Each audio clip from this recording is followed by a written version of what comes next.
میں عرض کر رہا ہوں، آپ میرا جملہ سنیے گا، مالدار لوگ بہت کم ہیں، چوکیدار آپ کو ہر گھر میں مل جائے گا۔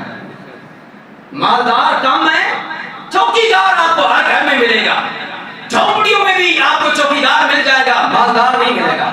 اب آپ سوال کریں مولوی صاحب یہ کیا فلسفہ ہے مالدار اور چوکیدار کا؟ میں کہوں گا مالدار اس بندے کو کہا ہے جس کا مال اللہ کی مخلوق کے فائدے کے لیے استعمال ہوتا ہے۔ چوکیدار اس کو کہا ہے جو روز صبح اٹھ کے جناب اپنی سلپ چیک کرتا ہے کہ آج میرے اکاؤنٹ میں کتنا آ گیا، کتنا بیلنس گیا، کتنا بیلنس بچ گیا۔ ہم تو چوکیدار ہیں مسلمان بھائیوں، ہم چوکیدار ہیں مال کے، کروڑوں کما کر بھی، لاکھوں اربوں کما کر اس کے اوپر چوکیداری کر رہے ہیں، استعمال نہیں کر رہے ہیں۔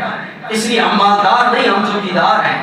مالدار وہ ہوتا ہے جو حضرت عثمان غنی کا کردار والا ہوتا ہے۔ تو اللہ تعالیٰ دولت دے، مانگا کرو، دولت اچھی چیز ہے، لیکن دولت قارون اور نمرود نہ مانگا کرو، بلکہ دولت عثمان مانگا کرو۔ یا اللہ عثمان والی دولت دے، قارون والی دولت نہ دے، عثمان غنی والی دولت دے جو تیرے راستے میں خرچ ہو، جو تیرے راستے میں استعمال